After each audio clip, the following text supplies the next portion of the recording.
আপনাকেই করছি, যদি বলেন না তাহলে আপনার গায়ে এটা লাগার কথা না। এরপরেও মানুষ ঝগড়া করতে চায় গায়ে পড়ে।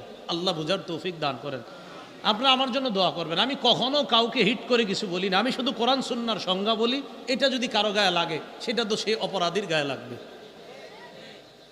তো রাসূলুল্লাহ সাল্লাল্লাহু আলাইহি সাল্লাম বললেন, বেদাতি কর্ম ওই বেদাতি লোক না ছাড়লে তার তওবা আল্লাহ কবুল করবে না।